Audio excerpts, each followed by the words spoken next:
My holiness envelops everything I see. My holiness envelops everything I see. My holiness envelops everything I see. My holiness envelops that tree. Oh, my holiness envelops that garden back there. I just planted it yesterday. My holiness envelops everything I see. My holiness envelops that bandana. Oh, my holiness envelops everything I see. And so does yours. Our holiness blesses everything we see. Our lesson today is My holiness blesses everything I see. Lesson 36 in A Course in Miracles, Workbook for Students. We're reading from the Foundation for Inner Peace version. We're ready for the Wednesday, February 5th lesson of 2025. And it's Sunday, February the 2nd for me. And I went ahead and planted some lettuce and radishes and several things in a little circle, a guild garden. That's my, what do you call it? The Ficus carica. It's a hardy Chicago fig. There's another one over here. And I just made about a 6-foot circle around it, put mulch around the outside where I'll walk, build a little circle and bullseye garden, different concentric circles with different plants in it, kale and lettuce and just things that you can plant this time of year. A little early, but I thought, you know what, if it gets a hard frost and kills it back, well, I can plant it again. But if it does well, spinach and stuff, they like carrots, they like cold weather. You just can't get real cold when they're real young.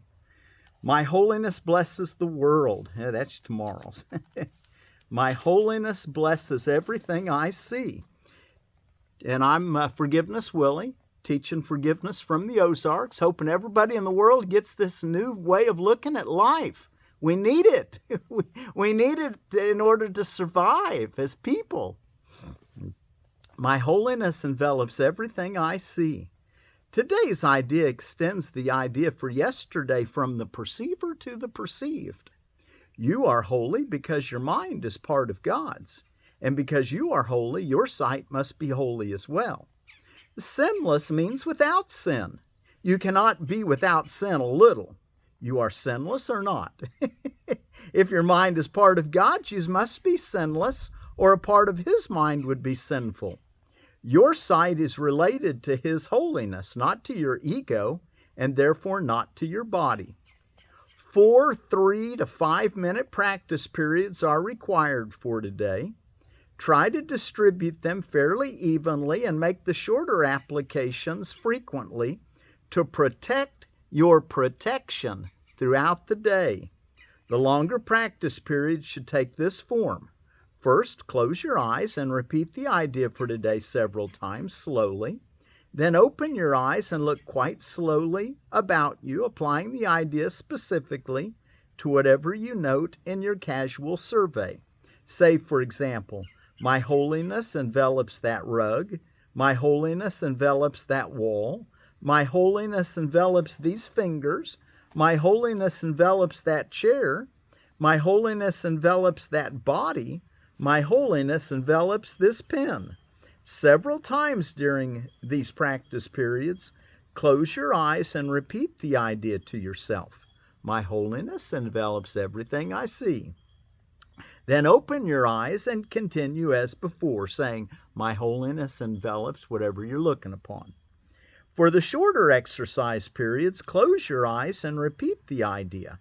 Look about you as you repeat it again, and conclude with one more repetition with your eyes closed.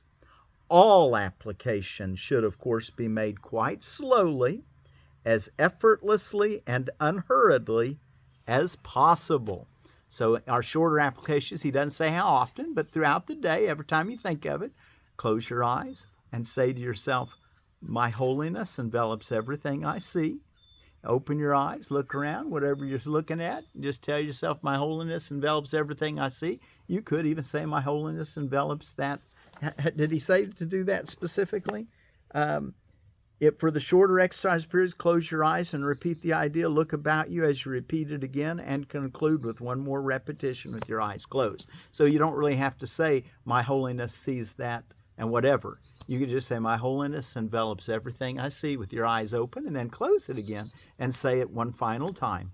My holiness envelops everything I see. Now that's your throughout the day. You're going to still do 4 3-minute or up to 5 minutes. You can go longer now, but 3 to 5 minutes. Only go longer if you find it incredibly enjoyable. Okay? If it's a challenge, we'll stop at 3 minutes or 5. Okay, let's go look in our text reading. It's a nice day today. I got all excited yesterday. It was Saturday for me, and I came out here and I wanted to get this guild garden kind of ready to plant, and I went ahead and planted it. Put compost on it and a little bit of and anyway, put a little mulch around the base to protect it in case we do get some more cold freeze, those hardy Chicago figs. The guide to salvation. Anyway, guild garden, where you have a tree in the middle or some perennial, and then you just plant around it with either annuals or perennials. The guide to salvation. The way to recognize your brother is by recognizing the Holy Spirit in him. I've already said that the Holy Spirit is the bridge for the transfer of perception to knowledge, so we can use the terms as if they were related, because in his mind they are. This relationship must be in his mind, because unless it were, the separation between the two ways of thinking would not be open to healing. He is part of the Holy Trinity because his mind is partly yours and also partly God's. This needs clarification, not in statement, but in experience. Paragraph 2. The Holy Spirit is the idea of healing. The Holy Spirit is the idea of healing. And he says we don't need it clarified about the Holy Spirit's function. We need it clarified, but not in statement, but in experience. You want to do your lessons, and you'll begin to get a sense of what he's trying to say. You want to experience our connection with the Holy Spirit. And he's going to explain it here in statement, though, pretty nice. The Holy Spirit is the idea of healing. Being thought, the idea gains as it is shared. Being the call for God, it is also the idea of God. Since you are part of God, it is also the idea of yourself, as well as of all his creations. The idea of the Holy Spirit shares the property of other ideas because it follows the laws of the universe, of which it is a part. It is strengthened by being given away. It increases in you as you give it to your brother. Well, let's increase the knowledge of the Holy Spirit in us by giving love to our brothers and sisters. It is strengthened by being given away. It increases in you as you give it to your brother. Your brother does not have to be aware of the Holy Spirit in himself or in you for this miracle to occur. He may have dissociated the call for God just as you have. The dissociation is healed in both of you as you become aware of the call for God in him and thus acknowledge its being. So the call for God, the call for love is in your brother and your sister. You see it, even if they don't see it. That's the miracle. Paragraph 3. There are two that is a miracle, I should say. There are two diametrically opposed ways of seeing your brother. They must both be in your mind because you are the perceiver. They must also be in his because you are perceiving him. See him through the Holy Spirit in his mind, and you will recognize him in yours. What you acknowledge in your brother, you are acknowledging in yourself. And what you share, you strengthen. What you share, you strengthen. Remember the law of an idea that if you give it away, it increases because you now have given it to more than just you have it. And if they receive it with joy, it makes you feel even better that you had it. And it gives you even more conviction, I think, is the way I would think of it. Paragraph 4. The voice of the Holy Spirit is weak in you. That is why you must share it. It must be increased in strength before you can hear it. It is impossible to hear it in yourself while it is so weak in your mind.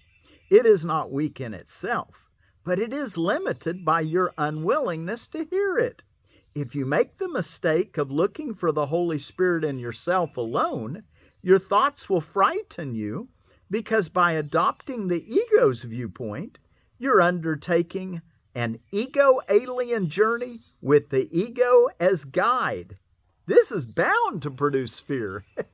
We're taking an ego-alien journey. We do not want to use the ego as our guide. That's bound to produce fear, he says. We want to use the Holy Spirit. And the way we use the Holy Spirit is seeing our brothers and sisters as part of the family, as the one body, as the Christ. See that in them, even if they don't see it. That'll help them to see it, but it'll definitely strengthen the Holy Spirit's voice in you. Delay is of the ego because time is its concept. Both time and delay are meaningless in eternity. I have said before that the Holy Spirit is God's answer to the ego. Everything of which the Holy Spirit reminds you is in direct opposition to the ego's notions, because true and false perceptions are themselves opposed. The Holy Spirit has the task of undoing what the ego has made. He undoes it at the same level on which the ego operates, or the mind would be unable to understand the change. Paragraph 6. I have repeatedly emphasized that one level of the mind is not understandable to another. Isn't that something? I have repeatedly emphasized that one level of the mind is not understandable to another. So it is with the ego and the Holy Spirit, with time and eternity. So it is with the ego and the Holy Spirit. They don't understand each other. They're not understandable. So it is with the ego and the Holy Spirit, with time and eternity. Eternity is an idea of God, so the Holy Spirit understands it perfectly. Time is a belief of the ego, so the lower mind, which is the ego's domain, accepts it without question. The only aspect of time that is eternal is now. Be here now. Paragraph 7. The Holy Spirit is the mediator between the interpretations of the ego and the knowledge of the Spirit. His ability to deal with symbols enables him to work with the ego's beliefs in its own language. His ability to look beyond symbols into eternity enables him to understand the laws of God for which he speaks. He can therefore perform the function of reinterpreting what the ego makes, not by destruction, but by understanding. We're going to go bomb them. We're going to sit down and talk to them. That'd be looking at it on a big social level. We need to learn to talk to each other instead of just using force. Understanding is light, and light leads to knowledge. Understanding is light, and light leads to knowledge. The Holy Spirit is in light because he is in you who are light, but you yourself do not know this. It is therefore the task of the Holy Spirit to reinterpret you on behalf of God. Paragraph 8. You cannot understand yourself alone. This is because you have no meaning apart from your rightful place in the sonship, and the rightful place of the sonship is God. This is your life, your eternity, and yourself. It is of this that the Holy Spirit reminds you. It is this that the Holy Spirit sees. This vision frightens the ego because it is so calm. Peace is the ego's greatest enemy because according to its interpretation of reality, war is the guarantee of its survival. Wow, we've got a bunch of egos that are running the world. We need to be the salt of the earth and get in there and let them remember there's another way. Let's increase the Holy Spirit in us by seeing the truth in all of our brothers and sisters, even the ones that are in control of armies. We've got to see the Christ is in everyone, no exceptions. The ego becomes strong in strife. If you believe there is strife, you will react viciously because the idea of danger has entered your mind. The idea itself is an appeal to the ego. The Holy Spirit is as vigilant as the ego to the call of danger, opposing it with his strength just as the ego welcomes it. The Holy Spirit counters this welcome by welcoming peace. Eternity and peace are closely related, as are time and war. Eternity and peace are closely related, as are time and war. Paragraph 9. Perception derives meaning from relationships. Perception derives meaning from relationships.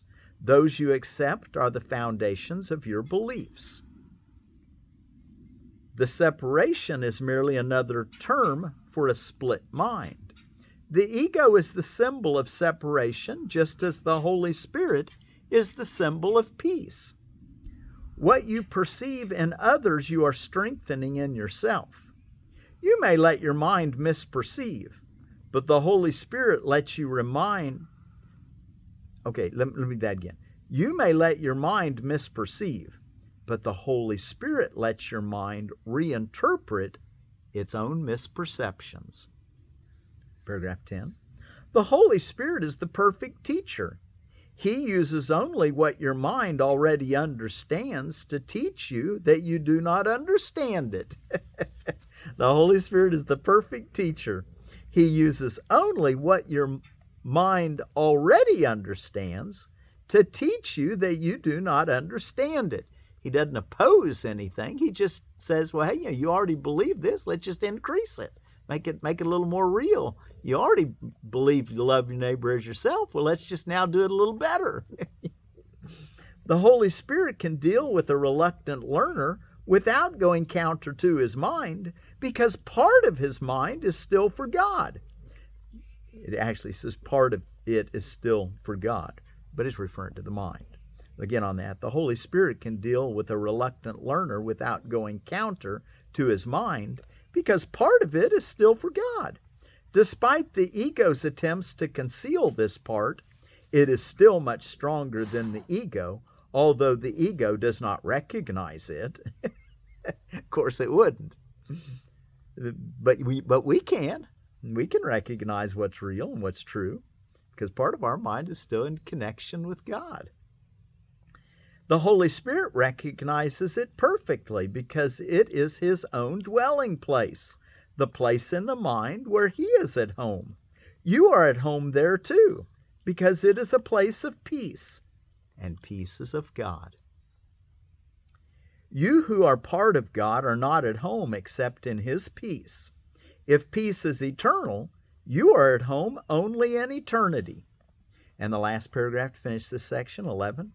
The ego made the world as it perceives it, but the Holy Spirit, the reinterpreter of what the ego made, there's another definition of the Holy Spirit.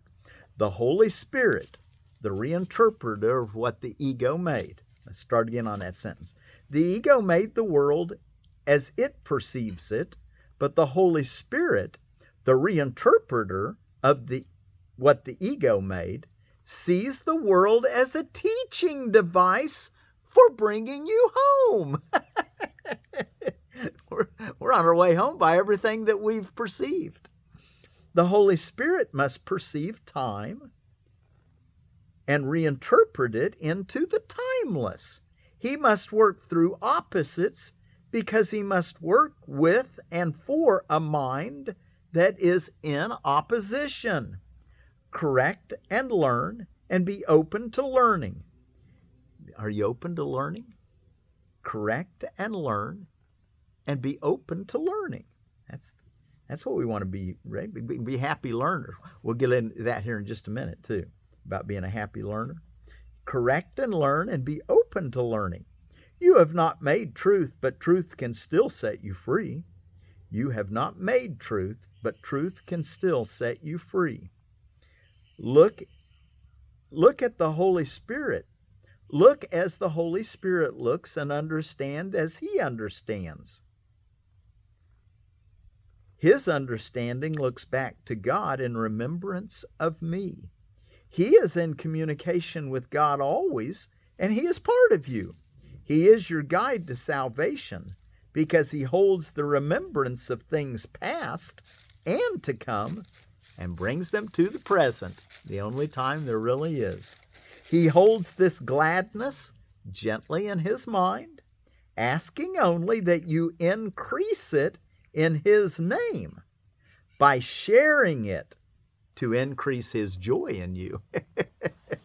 Wow, that sounds like a lot of fun, having the Holy Spirit's joy increased in us. Okay, let's see what's before we go back to our lesson for today, and we'll try to do one of our 3-minute little practice periods with the guitar. My holiness envelops everything I see. Our word for peace today is from Somali, from Somalia, and it's, if I'm pronouncing it right, it's Nabad. Nabad? Maybe Nabad. Let's go with Nabad. N-A-B-A-D. Nabad. And I think that this is like maybe a several-day feast, the Imbolg, because it said when I look it up, it still says it's going on today. I think it's actually the 1st and the 2nd, but if you do it literally, it'd be yesterday or today, because it's halfway between. It's called the Feast of the Waxing Light, and it's halfway between equinox and solstice and equinox. Okay, winter solstice and spring equinox. Disaster Day. Build more resilience in families, community, and individual. So I like that. Be prepared for disaster. I was Boy Scout. Be prepared. That's Scout motto. We're learning now the best preparation we can make is just be tuned in with the Holy Spirit. Not worry about what's going to come in the future. Just be tuned in with the Holy Spirit every moment of the day, and you'll be automatically fulfilling Disaster Day. Feast of Saint Agatha of Sicily. She was a Catholic. She lived 231, 251. If the word Catholic means universal. So maybe she was part of the Universal Christian Church back in those days. He's known as the patron saint for women and women difficulties. So Saint Agatha from Italy, Catania. And it's a 3-day festival. I guess they really live it up with lots of celebrations in the Catholic world, probably in South America and in Spain, Italy, all around the world. Global School Play Day. That's where I was talking about being a happy learner. School Play Day is to learn things by play. But, really, it's the only way we can really learn things. You can't force anyone to learn anything. You've got to want to learn it. And that itself is a joy.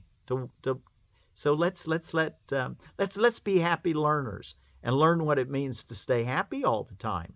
Let's learn what it means to stay happy all the time by accepting the atonement, the interlocking chain of forgiveness, which when complete is the atonement.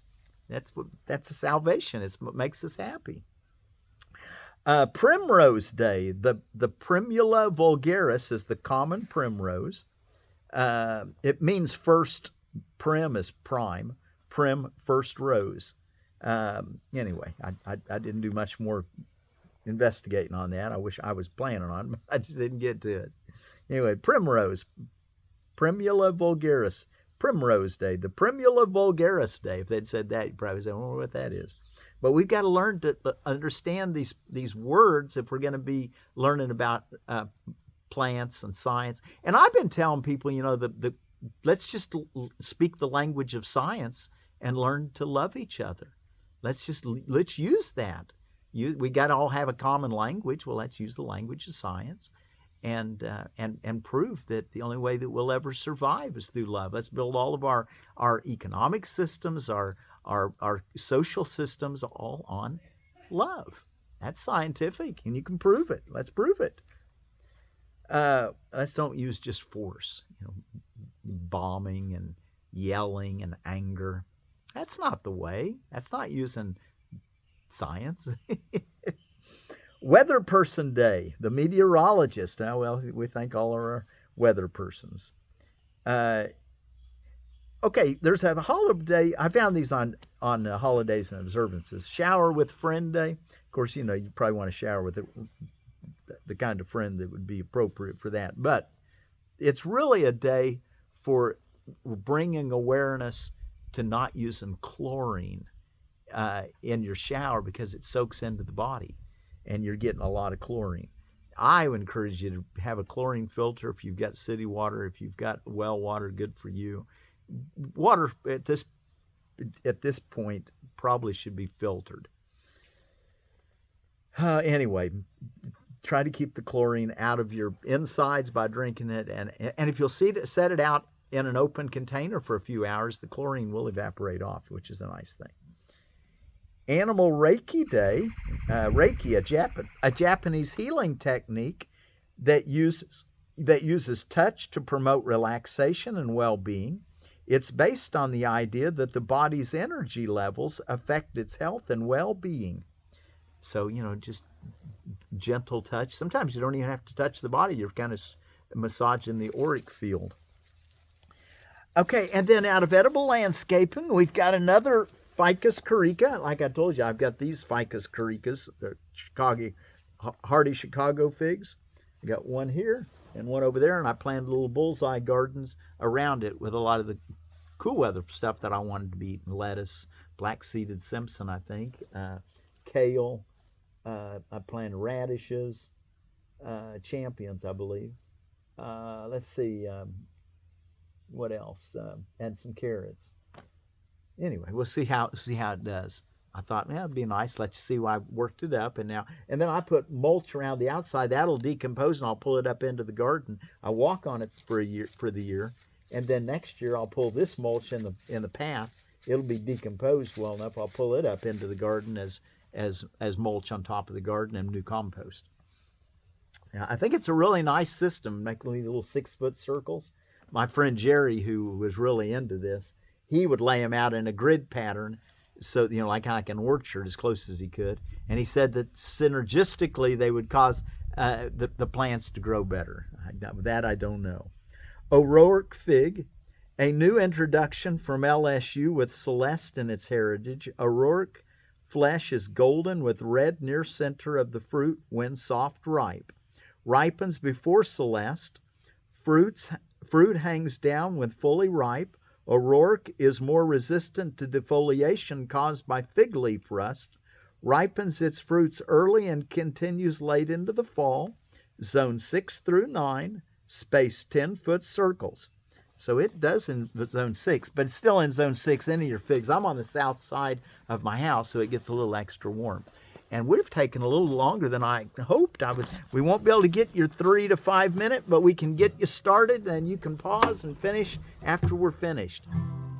My holiness envelops everything I see. Oh, my holiness envelops everything I see.